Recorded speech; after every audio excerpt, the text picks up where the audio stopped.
ಪ್ರಶಸ್ತಿ ಪುರಸ್ಕೃತರು ಶ್ರೀ ಪಾತಾಳ ವೆಂಕಟರಮಣ ಭಟ್ ಯಕ್ಷಗಾನ ಕಲಾವಿದರು. ಅರಳಿತ್ರುವಾಗಲೇ ಪರಿಮಳವ ಬೀರಿ ದಕ್ಷಿಣೋತ್ತರದಲ್ಲಿ ಹೊಡೆದೆ ಜಯಭೇರಿ.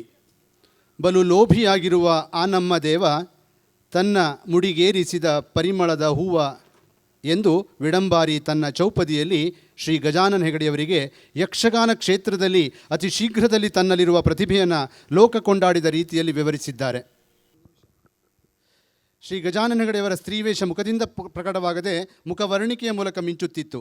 ಅಗಲಹಣೆ, ನೀಳಮುಖ, ಮೂಗು ತುಟಿಗಳು ಮುದ್ದಾಗಿದ್ದವಂತೆ.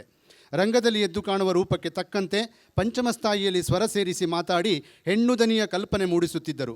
ವಿಶ್ವಾಮಿತ್ರನ ತಪೋಭಂಗದ ಮೇನಕೆಯಾಗಿ ಮಾರುತನ ಸಾಗುವಿಕೆಯಲ್ಲಿ ಸುಳಿಗಾಳಿಗೆ ಸಿಕ್ಕ ಸೆರಗು ಹಾರಿ ಜಾರಿದ ಬಗೆಯನ್ನು ನಿಂತ ಭಂಗಿಯಲ್ಲಿ ಕಾಣಿಸುವ ಕ್ರಮ ಗಮನಾರ್ಹವಾಗಿತ್ತು ಎಂಬುದು ಪ್ರೇಕ್ಷಕರ ನಿಲುವು. ಪಟ್ಟಾಭಿಷೇಕ ಪ್ರಸಂಗದ ಕೈಕೆಯಾಗಿ ಮಂಥರೆಯನ್ನು ದಂಡಿಸುವ ದಬ್ಬುವ ಕ್ರಿಯೆಯಲ್ಲಿ ಚಲನೆ ಚುರುಕುಗಳ ಪ್ರೇಕ್ಷಕರ ಕಣ್ಣುಗೊಂಬೆಯನ್ನು ಕುಣಿಸುತ್ತಿದ್ದವು. ಚಂದ್ರಹಾಸ ಚರಿತ್ರೆಯಲ್ಲಿ ವಿಷಯಾಗಿ ಮದುವೆಯಾಗದ ಹುಡುಗಿಯಂತೆ ನಟಿಸಿ ಕುಣಿಯುವ ಪರಿ ಆಕರ್ಷಣೀಯವಾಗಿತ್ತು. ಸತಿ ಸುಶೀಲೆಯಾಗಿ, ಅಂಬೆಯಾಗಿ, ಸುಭದ್ರೆಯಾಗಿ, ಚಿತ್ರಾಂಗದೆಯಾಗಿ, ಸೈರಂಧ್ರಿಯಾಗಿ, ಸುದೇಶ್ನೆಯಾಗಿ, ರತ್ನಾವತಿಯಾಗಿ, ಸತ್ಯಭಾಮಿಯಾಗಿ, ದ್ರೌಪದಿಯಾಗಿ, ಸೀತೆಯಾಗಿ ರಂಗದಲ್ಲಿ ರಾರಾಜಿಸಿ ಪ್ರೇಕ್ಷಕರ ಕಣ್ಮಣಿಯಾಗಿದ್ದರು. ಗಜಾನನ ಹೆಗಡೆ ಜನಿಸಿದ್ದು 1943 ಏಪ್ರಿಲ್ 4. ಗಜಾನನ ಹೆಗಡೆ ಎಂದರೆ ಮುಪ್ಪರಿ ಪ್ರತಿಭೆ. ಬಾಲ್ಯದಲ್ಲಿಯೇ ತಬಲಾ, ಮೃದಂಗ, ಹಾರ್ಮೋನಿಯಂ ವಾದನಗಳಲ್ಲಿ ಪ್ರವೀಣರಾಗಿದ್ದರು. ಉತ್ತಮ ಚಿತ್ರಕಲಾವಿದರಾಗಿದ್ದರು. ಹೀಗೆ ಸಂಗೀತ, ಚಿತ್ರಕಲೆ, ನಾಟಕ, ವಾದ್ಯ ವಾದನಗಳಂತಹ ಹಲವು ಕ್ಷೇತ್ರಗಳಲ್ಲಿ ಹದಿಹರೆಯದಲ್ಲೇ ಪರಿಣಿತಿ ಪಡೆದಿದ್ದರು. ಕಲಾ ರಸಿಕರಿಂದ ಯಕ್ಷಕನ್ಯೆ, ಯಕ್ಷಗಾನದ ಮುತ್ತೈದೆ, ಯಕ್ಷಗಾನದ ಮೇನಕೆ ಮೊದಲಾದ ಬಿರುದುಗಳನ್ನು ಪ್ರಶಂಸಾರೂಪದಲ್ಲಿ ಪಡೆದಿದ್ದರು. ಅವರು ಬದುಕಿದ್ದು 33 ವರ್ಷ. ಅಂದರೆ ಶಂಕರಾಚಾರ್ಯರಂತೆ, ವಿವೇಕಾನಂದರಂತೆ, ಭಗತ್ ಸಿಂಗರಂತೆ ಶ್ರೀ ಗಜಾನನ ಹೆಗಡೆಯವರು ಯಕ್ಷಗಾನ ಕ್ಷೇತ್ರಕ್ಕೆ ಅಲ್ಲ, ಕಲಾಕ್ಷೇತ್ರಕ್ಕೆ ಸೀಮಿತ ವಯಸ್ಸಿನಲ್ಲಿಯೇ ಅಪಾರವಾದ ಕೊಡುಗೆಯನ್ನು ನೀಡಿದ್ದಾರೆ. ಅವರ ಹೆಸರಿನಲ್ಲಿ ಈ ಪವಿತ್ರ ನೆಲದಲ್ಲಿ ನಾಟ್ಯೋತ್ಸವ ಎಂಬ ರಾಷ್ಟ್ರೀಯ ಕಾರ್ಯಕ್ರಮದಲ್ಲಿ ನೀಡುವ ಕೆರಮನೆ ಗಜಾನನ ಹೆಗಡೆ ಪ್ರಶಸ್ತಿ 2015 ಯಕ್ಷಗಾನ ಕಲಾವಿದರಾದ ಶ್ರೀ ಪಾತಾಳ ವೆಂಕಟರಮಣ ಭಟ್ಟರಿಗೆ ಪ್ರದಾನ ಮಾಡುತ್ತಿರುವುದು ಹೆಮ್ಮೆಯ ವಿಷಯವಾಗಿದೆ. ಪಾತಾಳ ವೆಂಕಟರಮಣ ಭಟ್ ಅವರು 1933 ನವೆಂಬರ್ 16 ಬೈಪದವು ರಾಮ್ ಭಟ್ ಹಾಗೂ ಹೇಮಾವತಿಯವರ ಮಗನಾಗಿ ಜನಿಸಿದರು. ಬಡತನದಿಂದಾಗಿ ಪ್ರಾಥಮಿಕ ವಿದ್ಯಾಭ್ಯಾಸವನ್ನಷ್ಟೇ ಮಾಡಲು ಸಾಧ್ಯವಾಯಿತು. 75 ಹರೆಯ ಈಗ, ಯಕ್ಷಗಾನವೇ ಬದುಕು. 78 ಹರೆಯ ಈಗ, 85 ಹರೆಯ ಈಗ. ಅದು ಬರ್ದದ್ದು ಓದಿದ್ರಿಂದ ಹಾಗಾಗಿದೆ. ಯಕ್ಷಗಾನವೇ ಬದುಕು. ಅವರಿಗಾದರೂ ಕೇಳಿಸ್ತದಲ್ಲ 85ಕ್ಕೆ, ಅದಕ್ಕಾಗಿ ಖುಷಿ ಪಡಬೇಕು ನಾವು.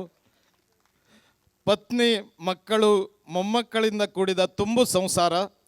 ಯಕ್ಷಗಾನದಿಂದ ಈಗ ನಿವೃತ್ತರಾದರೂ ಅವರನ್ನು ನೋಡಿದರೆ ಗೊತ್ತಾಗ್ತದೆ ಅವರು ಎಂದೆಂದೂ ಪ್ರವೃತ್ತರು ಎನ್ನುವುದು.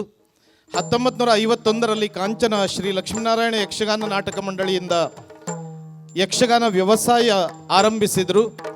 ಸೌಕೂರು ಮೇಳ, ಮುಲ್ಕಿ ಮೇಳ, ಸುರತ್ಕಲ್ ಮೇಳ ಹೀಗೆ ಯಕ್ಷಗಾನ ವ್ಯವಸಾಯ ಮಾಡಿ 1964 ಧರ್ಮಸ್ಥಳ ಮಂಜುನಾಥೇಶ್ವರ ಯಕ್ಷಗಾನ ಮಂಡಳಿಯಲ್ಲಿ ಕಲಾ ಸೇವೆಗೈದರು. 1981 ಅದೇ ಮೇಳದಿಂದ ಸ್ವಯಂ ನಿವೃತ್ತಿ ಕೂಡ ಪಡೆದುಕೊಂಡರು. ಒಟ್ಟು 30 ವರ್ಷಗಳ ಯಕ್ಷಗಾನ ಸೇವೆಯಲ್ಲಿ ನಾನಾ ಸ್ತ್ರೀ ಪಾತ್ರಗಳಲ್ಲಿ ಕಾಣಿಸಿಕೊಂಡ ಇವರು ಭರತನ ನಾಟ್ಯಶಾಸ್ತ್ರ, DVಜಿಯವರ ಅಂತಃಪುರ ಗೀತ, ಬೇಲೂರಿನ ಶಿಲಾಬಾಲಿಕೆಯರ ಅಂಗಭಂಗಿಗಳನ್ನು ಯಕ್ಷಗಾನಕ್ಕೆ ತಂದವರು. ಸ್ವತಃ ಅಲ್ಲಿಗೆ ಹೋಗಿ ಆ ಭಂಗಿಗಳನ್ನು ಅಭ್ಯಸಿಸಿದ ಸಾಧಕರಿವರು. ಶಿಲ್ಪದಲ್ಲಿ ಕಂಡುಬಂದಂತೆ ಕಲಾತ್ಮಕ ಭಂಗಿಗಳನ್ನು ನೃತ್ಯದಲ್ಲಿ ಅಳವಡಿಸಿದರು. ವಿದ್ವಜ್ಜನರ ಪ್ರಶಂಸೆಗೆ ಪಾತ್ರರಾದರು.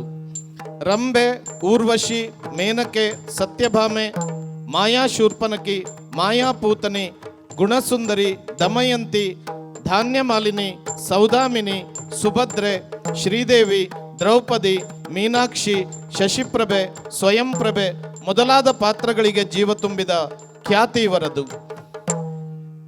ಈ ಎಲ್ಲ ಸಾಧನೆಗಳಿಗೆ ಕಿರೀಟಪ್ರಾಯವಾಗಿ 2008ನೇ ಸಾಲಿನಲ್ಲಿ ಕರ್ನಾಟಕ ಸರ್ಕಾರದಿಂದ ರಾಜ್ಯ ಪ್ರಶಸ್ತಿ, 2001 ಕರ್ನಾಟಕ ಜಾನಪದ ಅಕಾಡೆಮಿ ಪ್ರಶಸ್ತಿ.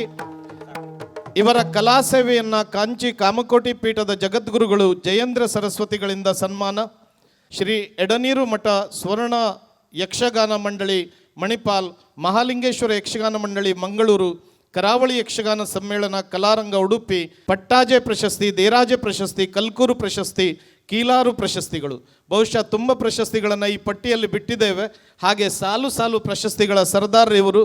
ಅಂತಹ ಸಾಧಕರು ಯಕ್ಷ ಬದುಕಿನ ಸಾಧನೆಗಳನ್ನು ಯಕ್ಷ ಶಾಂತಲ ಎಂಬ ಅಭಿನಂದನಾ ಕೃತಿಯಲ್ಲಿ ಅವರ ಕುರಿತಾಗಿ ಅಭಿಮಾನಿಗಳು ಪ್ರಕಟಿಸಿದ್ದಾರೆ. ಶ್ರೀ ಶ್ರೀ ಎಡನೀರು ಮಠದ ಕೇಶವಾನಂದ ಭಾರತೀ ಸ್ವಾಮಿಗಳು ಪಾತಾಳ ಪ್ರಶಸ್ತಿಯನ್ನು ಇವರ ಹೆಸರಿನಲ್ಲಿ ಈಗಾಗಲೇ ಆರಂಭಿಸಿರುವುದು ಹೆಮ್ಮೆಯ ಸಂಗತಿಯಾಗಿದೆ. ಪಾತಾಳ ವೆಂಕಟರಮಣ ಭಟ್ ಅವರ ಕಲಾ ಸೇವೆಯನ್ನು ಕೆರೆಮನೆ ಅಭಿಮಾನದಿಂದ ಇಂದು ಸನ್ಮಾನಿಸಿ ಅಭಿನಂದಿಸಿದೆ. ಅವರಿಗೆ ನೂರ್ಕಾಲ ಬದುಕನ್ನು ಆ ಪರಮಾತ್ಮನು ಕರುಣಿಸಲಿ, ಅವರ ಕುಟುಂಬಕ್ಕೆ ಅವರ ಪರಿವಾರಕ್ಕೆ ಒಳ್ಳೆಯದಾಗಲಿ, ಶುಭವಾಗಲಿ ಎಂಬ ಹಾರೈಕೆಯನ್ನು ಈ ವೇದಿಕೆಯ ಮೂಲಕ ಹೇಳ್ತಿದ್ದೇವೆ. ವಿಶೇಷ ಎಂದರೆ ಇಂದಿನ ಅಧ್ಯಕ್ಷತೆ ವಹಿಸಿರುವವರು ಶುಭವಾಗಲಿ ಮುಲ್ಕಿಯಿಂದ ಬಂದ ನಮ್ಮ ಹರಿಕೃಷ್ಣರು.